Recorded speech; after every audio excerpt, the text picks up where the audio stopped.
오늘 하나님의 말씀은 마태복음 18장 1절부터 6절까지의 말씀입니다.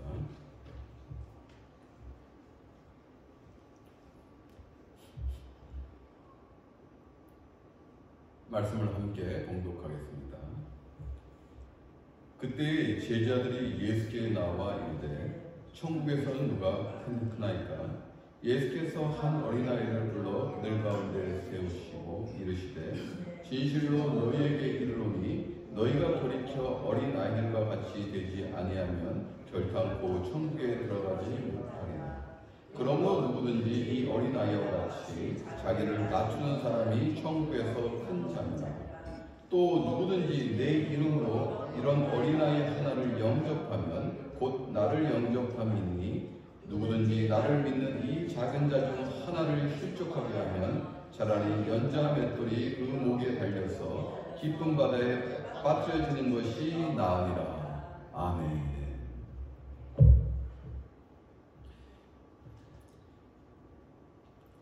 이제 예수님과 함께 공생의 2년차를 맞이하는 제자들은 그들 그 커뮤니티 안에서도 분쟁이 있었던 걸로 보입니다. 왜냐하면 예수님의 수제자 그룹에는 베드로와 야고보와 요셉이 있었습니다. 그러므로 당연스럽게 이제 능력의 주로 오신 그 예수님을 따르는 제자들은 이제 예수님께서 이루실 메시아 왕국, 즉 그들이 생각하는 관점에서 정치적인 왕국, 현세적인 왕국, 그들의 세상과 그들의 지위와 신분을 바꿀 이런 왕국을 고대한 그들은 이제 예수님께서 이루실 이 천국에서 누가 가장 큰 자입니까? 라고 예수님께 질문을 합니다. 근데 그들은 사실은 이 천국의 개념을 정확히 인식하지 못하였습니다. 예수님께서는 궁극적으로 내세적인 천국의 왕이시죠. 물론 예수님께서 이 땅에 2000년 전에 오신 것도 만왕의 왕으로 오신 건 맞습니다. 그런데 분명한 것은 예수님께서는 그 당시에는 우리를 구원하시기 위해서 오신 거예요. 정치적인 왕으로만 오신 것이 아니라는 것입니다. 전세적으로 어떤 파라다이스를 완성할 왕으로 오신 것이 아니라는 것이에요. 우리의 죄를 짊어지시고 그리고 사하시고 용서하시고 이제는 그 예수 그리스도를 믿을 때 하나님의 일원으로서 그 천국의 삶을 살아갈 수 있도록 이런 내세적인 천국을 그런 사명을 가지고 오셨다는 것입니다. 근데 제자들은 이것을 오해하였어요. 아유 봐, 예수님께서 능력으로 행하신 것들을 봐봐. 우리가 우리의 인생과 우리의 모든 것을 걸고 한 것이 잘한 것이야. 내가 그동안 갖고 있던 거 다 버리고 예수님을 쫓아온 것은 너무 잘한 것이야. 분명히 이 능력의 주로 인해서 세상은 바뀔 것이고 더 심하게 말하면 뒤집혀질 것이고 이 변혁적인 세상에서 나는 큰 지위와 신분으로 살아갈 수 있을 거야. 제자들은 그런 생각하면서 그 세상에서 누가 가장 큰 자입니까? 더 높은 곳을 바라봤다는 거예요. 분명히 그 생각 속에는 자신을 생각하지 않겠습니까? 그 12 제자, 이 한 커뮤니티에서 서열 논쟁이 있었던 거죠. 그 싸움이 치열했던 것이죠. 그래서 예수님께 궁금해서 우리 12명의 제자가 있는데 속으로 생각하는 거예요. 12명의 제자가 있는데 누가 가장 큰 자입니까? 라고 이 질문을 하였을 때 예수님께서 그들에게 실물 설교를 하십니다. 어린아이가 한 명 있었겠죠. 그러니까 어린아이를 부릅니다. 이리로 오라고 합니다. 근데 놀라운 것은 어린아이가 신속히 왔다는 거예요. 순종하고 왔다는 거예요. 어린아이가 뭐 투덜투덜하고 온 것이 아니라 예수님이 불렀을 때 이 어린아이는 즉각 왔다는 것입니다. 사랑하는 성도 여러분, 주님이 부르실 때 이와 같이 이런 어린아이와 같이 즉각 순종하시면서 앞으로 나갈 때 축복의 장이 열립니다. 이 어린아이는 이제 왔습니다. 예수님께서 이 어린아이를 그 제자들 가운데 세우시고 3절 보니까 너희가 돌이켜 이 어린아이들과 같이 되지 아니하면 결단코 천국에 들어가지 못하리라. 엄중히 말씀하세요. 진실로 이르시되라고 성경은 기록하고 있습니다. 진실로 너희에게 이르노니 엄중히 받아들여야 된다는 것이에요. 그러면 예수님께서 왜 어린아이를 불러서 이렇게 그들 제자들 가운데 세우시고 이 어린아이와 같이 되지 아니하면 너희가 결단코 천국에 들어가지 못하리라고 말씀하셨을까요? 여러분, 지금은 우리가 어린아이를 소중히 여기죠. 특히 한국은 이 출산율이요. 이 출산율이 그러니까 0.7명인데요. 출산율이 가장 떨어지는 나라 1위입니다. 전 세계에서요. 0.7명이에요. 좀 심각합니다, 이제 한국이. 지금 0.7명도 요즘 이제 그것도 무너질이라는 형국이 있답니다. 그러므로 정부도 이제는 출산을 장려하고 아이들이 잘 자랄 수 있도록 공적인 부분에 많은 투자하고 있습니다. 그리고 여러분들도 아이를 키우는 거 보니까 상당히 소중히 키워요. 좀 더 심하게 하면 과보할 정도로 아이들을 아주 애지중지하면서 키웁니다. 그런데요, 여러분 19세기에 영국에서 발현한 것이 무엇입니까? 대표적인 사건이 산업혁명 아니겠습니까? 그렇죠? 18세기부터 19세기로 이렇게 접어들면서 계속적으로 산업혁명이 발달됐지 않습니까? 그런데요, 산업혁명, 즉, 이제는 이 산업혁명이 발달하면서 이제는 공업이 상당히 이제는 증진되기 시작하는데 그 노동력을 어린아이로 많은 부분 대체합니다. 착취하겠다는 거죠. 심각한 문제가 산업혁명의 어두운 그림자로 존재하고 있었다는 것입니다. 19세기에 어린아이들의 노동력을 착취하면서 이제는 산업은 발전된 그 어두운 면이 있다는 거예요. 19세기에 있었던 일이에요. 그렇게 어린아이를 소중히 여기지 않았습니다. 지금과 같이. 그럼 여러분 생각해 보십시오. 하물며 예수님께서 오셨던 2000년 전은 어떠하였을까요? 어린아이를 존재하였을까요? 아닙니다. 이런 어린아이를 존재하지도 않고 아주 비천한 그룹 중에 하나였습니다. 그 당시 이 사회적 문화 속에서.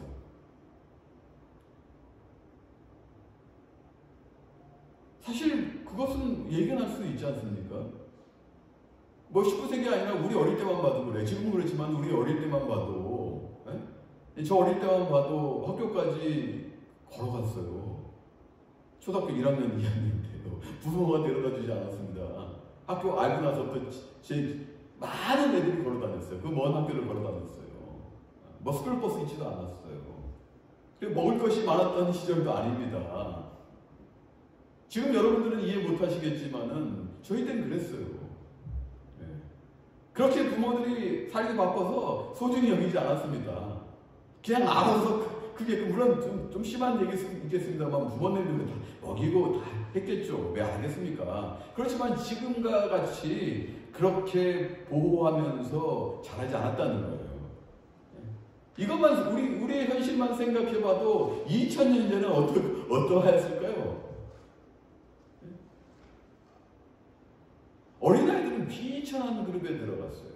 그런데 예수님께서 그 제자들을 가르치시기 위한 실물 설교로 하시면서 이 비천한 어린아이 한 명을 나오게 해서 이 어린아이의 비유를 들고 계신다는 것입니다. 예수님께서 말씀하십니다. 이 어린아이와 같아야 됐는데, 이 아이들의 특성을 잘 생각해 보세요. 이 아이들은 부모에게 절대적으로 의존적입니다. 물론 어느 정도 성장하면은 독립하려는 심리가 있죠. 그리고 독립을 하죠, 실질적으로. 하지만 아이가 완벽히 성장하기 전까지는 절대적으로 부모에게 의존하고 있다는 것입니다. 이 부분 굉장히 중요합니다. 여러분들이 다 성장했다고 생각하십니까? 여러분들이 가졌던 그 꿈을 지금 다 이루고 계신다고 생각하십니까? 여러분들 마음속에 있는 것을 아주 속 시원하게 이 세상에서 품었던 것을 다 펼치고 계신다고 생각하십니까? 아니에요. 이상하게 세상은 살면 살수록 더 어려움이 닥치는 것이 현실입니다. 왜인지 모르겠지만 우리에겐 많은 장벽들과 장애물이 있다는 것이에요.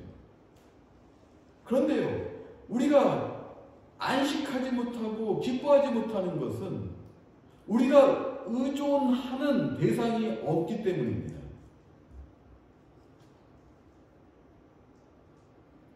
찬송 여러분, 아까 제가 처음에 우리 찬양팀이 은혜롭게 찬송할 때 하박국 3장을 가지고 찬송했죠. 무화과나무에 열매가 없어도, 또 감람나무에 열매가 없어도, 매양간에 소와 양이 없어도, 소가 없어도, 짐승들이 없어도 우리는 구원의 하나님으로 인해 기뻐하리라. 저는 이 찬송을 참 좋아하는데, 이 하박국 선지자의 이 찬양이 나의 고백이고 여러분의 고백이 되기를 소망합니다. 우리는 어떠한 상황과 환경에서도 하나님을, 그 구원의 하나님을 찬송할 수 있는 것이 절대적으로 우리에게 필요합니다. 지존하신 그 하나님에 의존하는 것, 이것이 진정한 안식이요 평안이라는 것입니다. 거기서 오는 그 기쁨은 멈추지 않습니다. 샘솟는 물과 같이 우리의 영혼을 끊임없이 적십니다. 이렇게 어린아이는 절대적으로 부모에게 의존적이에요. 우리도 다시 우리의 어린 시절로 돌아가야 됩니다. 우리는 망각하면 안 됩니다. 다시 인식해야 됩니다. 우리가 어릴 때 어떻게 살았는지, 어떻게 부모에게 의존하고 살았는지 우리는 다시 기억해내야 됩니다. 그리고 물론 아이들도 기질에 따라서 개구진 아이들도 있긴 해요. 그러나 보편적으로 부모의 말씀에 순종하고 가르침에 따라갑니다. 예수님께서는 지금 이 어린아이의 특징을 갖고 말씀하시는 거예요. 너희가 이 어린아이와 같이 너희가 믿는 이제는 어떠한 그 신이 아니라 지금 너희를 구원하기 위해서 온 이 메시아인 만왕의 왕인 나를 절대적으로 의존하고 믿고 순종하고 내 가르침에 너희가 철저히 행할 때, 그때 너희는 천국에 들어갈 수 있다는 것입니다. 사랑하는 여러분, 오늘은 어떤 날입니까? 어린이 주일입니다. 이제는 우리 세대도 소중하지만은 우리의 꿈과 비전은 어린이에게 있다는 것이에요. 교회도 이제는 다음 세대에 있습니다. 여러분, 얼마나 교회가 지금 세상에서 참 쉽지 않게 교회들이 세워져 있습니까? 교회는 이런 모습을 볼 수가 없어요. 능력의 교회입니다. 예수님께서 그 보혈로 세우신 정말 신성한 곳이에요. 이곳에 미래가 없다면 이것은 누구의 책임입니까? 그것은 우리의 책임이에요. 우리는 끊임없이 우리 자신이 갱신되어야 되지만은 우리의 미래를 위해서, 우리의 세컨 제너레이션을 위해서 우리는 끊임없이 투자해야 됩니다. 이 투자는 신앙의 투자예요. 여러분들이 예수 그리스도 안에 의존하지 못하고 여러분들이 갓 길로 가기를 원하고 여러분들의 믿음이 집중치 못한다면 우리는 세컨드 제너레이션을 키워낼 수가 없어요. 그렇지 않습니까? 어떤 음식을 우리가 권할 때 우리가 먹어보고 맛있을 때 권하는 거 아닙니까? 우리가 경험하고 우리가 그 성취된 것을 우리가 마음에 품을 때 그것을 권면하는 것 아니겠습니까? 아, 이 음식 정말 맛있고 내가 먹어보니까 정말 만족해. 그럴 때 우리가 그 음식을 권할 수 있는 거 아니에요? 근데 우리가 그러하지 못한다면 어떻게 음식을 권할 수 있고 우리가 주 안에서 충만하지 못하고 우리가 주님의 그 믿음으로 그 신앙으로 살지 못한다면 어떻게 세컨드 제너레이션을 키워낼 수 있을까요? 또 어린이주일을 맞이해서 사랑하는 성도 여러분, 우리의 과거를 생각하시면 안 됩니다. 우리가 아까 과거로 좀 들어가 보시라고 하셨는데 과거로의 여행도 소중한데 우리가 과거에서만 머무르면 안 된다는 것입니다. 여러분들 분명히 교육을 받고 그 학습 효과로 인해서 이제는 세상을 읽고 나가십니다. 여러분 인생을 개척해 나가시고 많은 부분 이제 개척해 나가신 분도 계십니다. 그런데 거기서 나오는 이 경험에서 생기는 이 생각과 그 바탕으로 나오는 그 사고, 방식 이런 것들은 굳어져 갑니다. 그것이 여러분들이 최고라고 여기고 섭니다.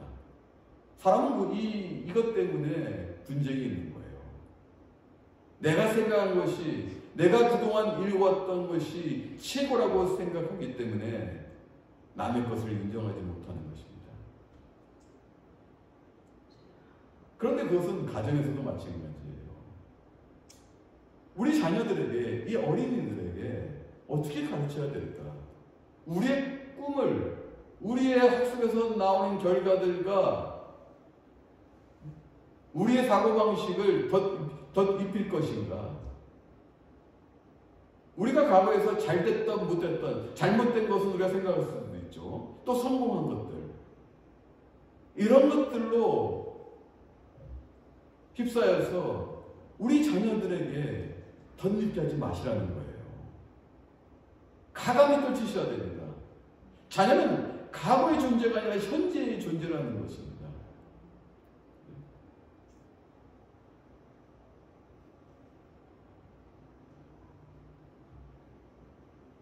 사랑하는 여러분, 이제는 절대적으로 오늘 설교의 제목과 같이 자녀들을 바라볼 때 눈높이로 바라봐야 된다는 것입니다.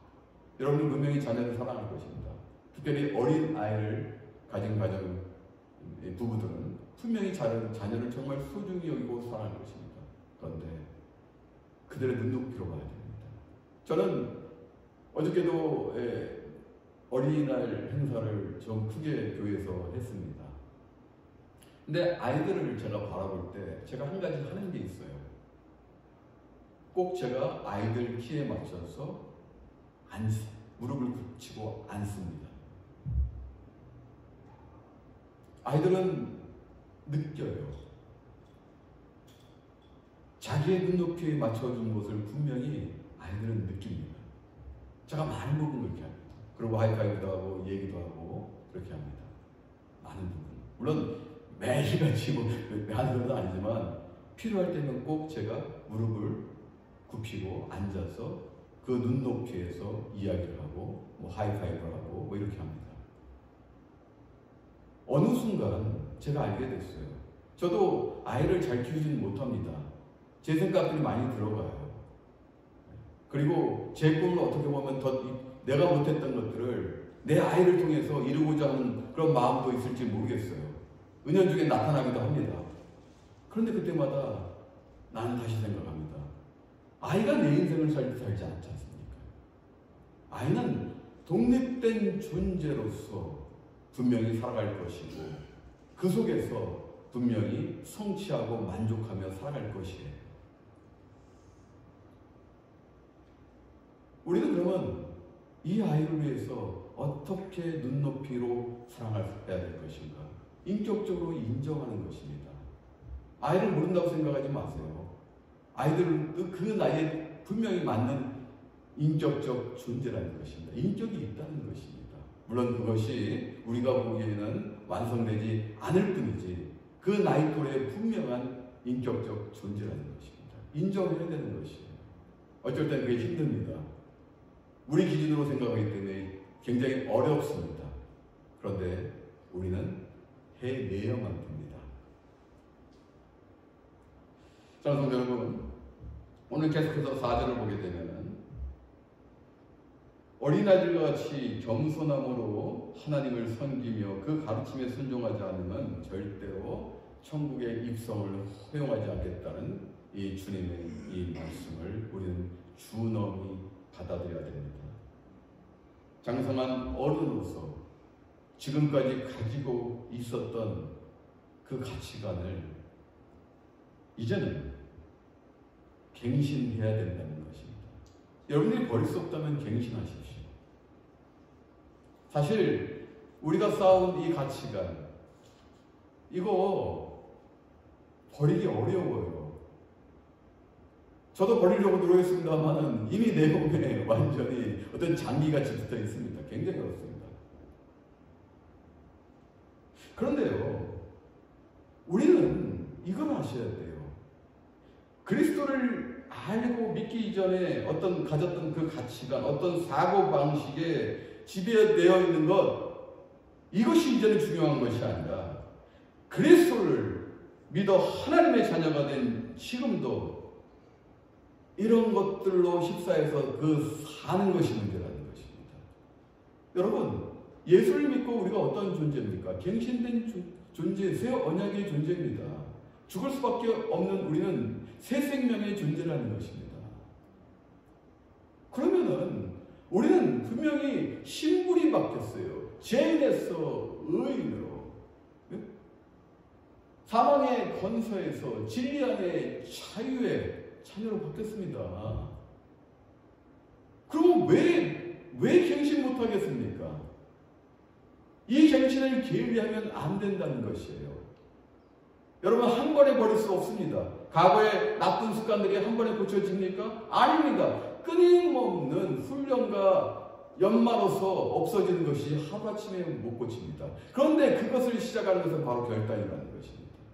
여러분들이 인식하셨다면 바로 시작하면 됩니다. 한 걸음 한 걸음 나아가시는 거예요. 여러분들이 가졌던 그 가치가 자기 인식, 자기 주장 한꺼번에 버릴 수 없다면 예수님을 보십시오. 예수로 인해서 그 예수님의 그 삶으로 인해서 우리가 어떻게 변화된 존재인가? 이제 결단하겠습니다. 내가 겸손하지 못했다면 내가 지금도 내 주장대로, 내 인식대로, 내 삶의 방법대로 내가 내 삶의 주인이라고 여기면서 살아가고 있다면 아닙니다. 이제는 주님이 나의 주인이십니다. 주님이 나의 생명이십니다. 주님이 이제 나를 인도하시는 등불 되십니다.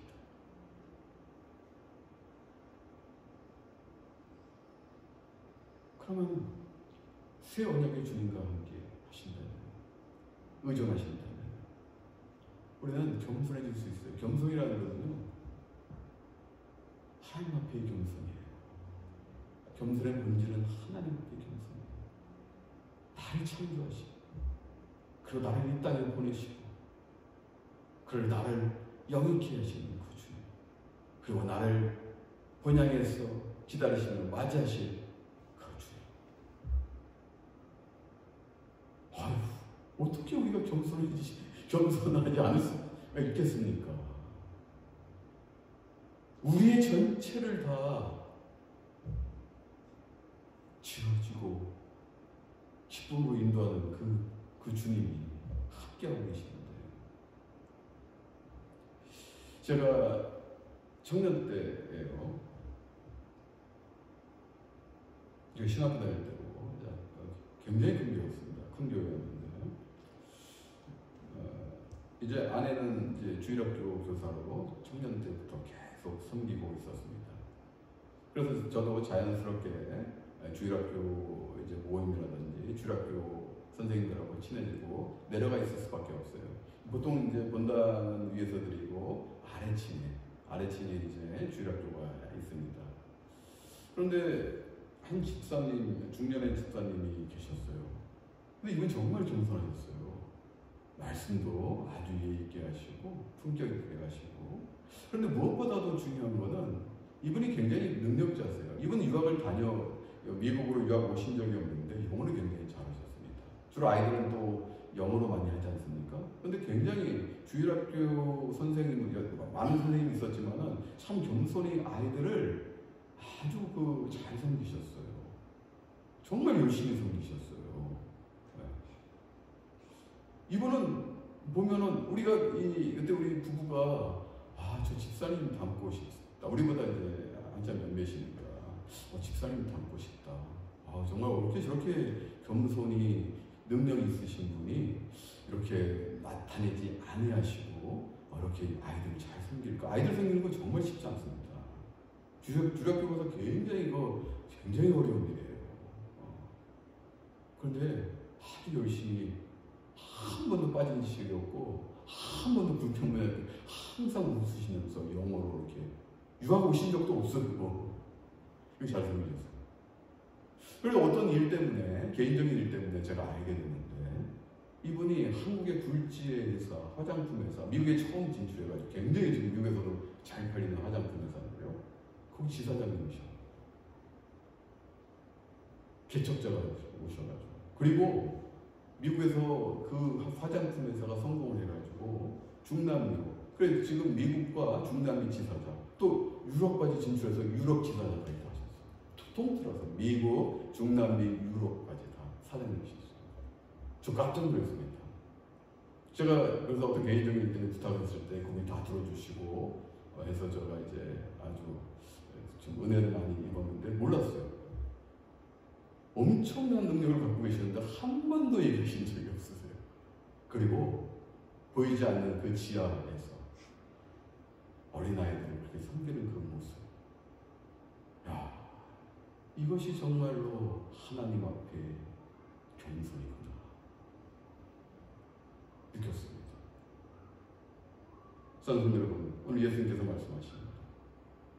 이와 같이 너희가 하나님을 알지 못하고 겸손하지 못한다면 결국 천국에 들어가지 못할 것이다. 그러나 너희가 여호와가 여호와이심을 알고 경외하고 믿고 따르고 순종하고 그 가르침에 행한다면 너희는 겸손해지는 것이고, 그리고 너희는 천국의 자녀의 일원으로서 이 땅에서 기쁨 가운데 살아갈 것입니다. 오실 그 주님이 함께 왕 같은 제사장이 될 것이다. 말씀하십니다. 사랑하는 여러분, 이제 우리는 어린이 주일을 맞이해서 우리가 어떻게 아이들을 키워낼 것인가? 아니 그 이전에 우리가 어떤 신앙의 모습으로 이루어질 것인가? 어떻게 신앙을 형성할 것인가? 우리는 살펴봤습니다. 말씀을 통해서. 오늘 5절 말씀을 보게 되면 누구든지 내 이름으로 이런 어린아이 하나를 영접하면 곧 나를 영접하는 것입니다. 물론 이거 문자적으로 어린아이라고 우리가 여겨집니다. 또 다시 이 말씀을 한꺼풀 벗겨낸다면 이 세상에서 어린아이뿐만 아니라 약하고 비천한 볼품없는 사람들도 포함하고 있다고 봐야 됩니다. 우리는 우리 잣대로, 우리 기준대로 이제는 판단할 것이 아니라 이렇게 어린아이 같이, 어린아이, 그리고 이 사회에서 볼품없고 비천하다고 여기는 그 사람들도 우리는 그 사람들의 눈높이로 그 사람으로 이 눈높이 사랑은요, 예수님께서 하시는 사랑이에요. 예수님은 하늘 보좌를 보시고 인간으로 이 땅에 오셨다는 것이에요. 오실 이유도 없어요. 우리 죄인데 왜 예수님께서 오십니까? 그런데 예수님은 우리를 눈높이 사랑으로 우리를 대하셨다는 거예요. 이 땅에 오셨다는 거예요. 그리고 죽기까지 성부 하나님께 복종하셨다는 거예요. 이것을 기억하십시오. 다른 거 다 기억 못해도 됩니다. 근데 여러분 평생에 이거 하나 기억하세요. 그럼 성공하십니다. 예수님은 우리를 눈높이 사랑으로 맞으신 은혜의 주이자 사랑의 주님이십니다. 그럼 여러분도 다른 사람, 어린아이를, 그리고 우리가 우리 기준으로 볼 때 비천하다고 여기는 사람들, 눈높이 사랑으로 맞이할 수 있습니다. 우리 평강교회와 이 예배를 드리시는 알바리 평강교회 성도분, 그리고 출타 중 우리 성도들 다 포함하여서 이렇게 세상에 주님과 같이 눈높이